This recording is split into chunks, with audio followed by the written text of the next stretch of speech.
There's nowhere left to go. Nowhere. Except the oasis. There were movies that Stephen had asked us to watch, and there were movies that were direct references in our film, so we all went back and watched some of those films together, and that was super fun. Google was a dictionary for it. It's like when you're reading a book that has words that you don't understand in it. You know, having just reading the script and being like, don't understand that reference. I'm going to do a little bit of Googling there. He asked Olivia and I to watch a movie called His Girl Friday, which he wanted us to watch because he wanted us to look at the dynamic between the male and female lead in that movie, and their dialogue is very fast-paced. I've seen the movie twice now, and I think I need to see it for a third time to absorb all of the references. There's still references that either Tye or Stephen or Lena say, oh, did you see that? And I'm like, no, completely missed. Yeah, but completely I mean, that's everyone, but you pick up on some references that I haven't. Mm-hmm. So this film is definitely one of those films that I'm pretty sure you're going to notice something new every time you watch it. This is a really difficult adaptation because, I mean, Steven's the first one to say that there are 10, 12, 15 movies inside of Ready Player One. And I think really Zach Penn and Ernie Klein and Steven Spielberg, you know, putting their heads together and because there's so much they had to condense into this film, they've done it in such an elegant and graceful way. Steven has took the essence of Ready Player One and the themes of Ready Player One and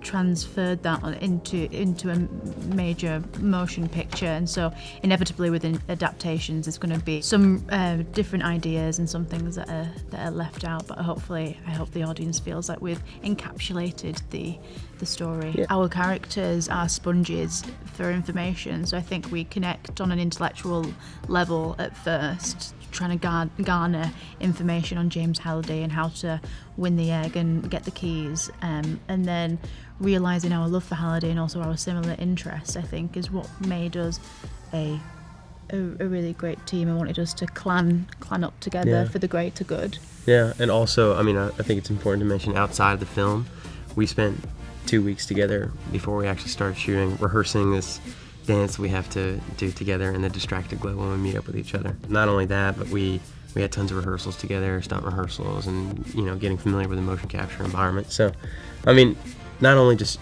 Olivia and I got to know each other very well, but the whole, like, the high five is what they're called in the movie, those 5 characters and the 5 actors, we all got really, really, really close before shooting. And I think it shines through in the movie. So we shot everything that happens inside of the Oasis, which is the virtual world that 60% of the movie takes place in. We shot all motion capture. So we had, ILM had developed the very raw versions or mock-up environments of the environments that we would be walking around in the final version of the film, and we had a tool that was basically, we could hop into a tethered Oculus that was spatially tracking within the motion capture volume, so you could have a 3-dimensional perspective on that environment and all the avatars walking around, which was super helpful. And I think we were the first film to actually do that in real time.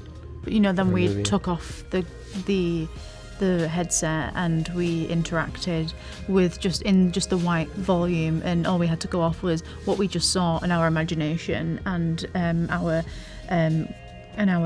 connection between each other. But there was no acting with VR goggles. Yeah, I mean, Steven could choose his shots in a virtual environment, I think, in the headset, but you know, for us, we couldn't perform with it on our faces.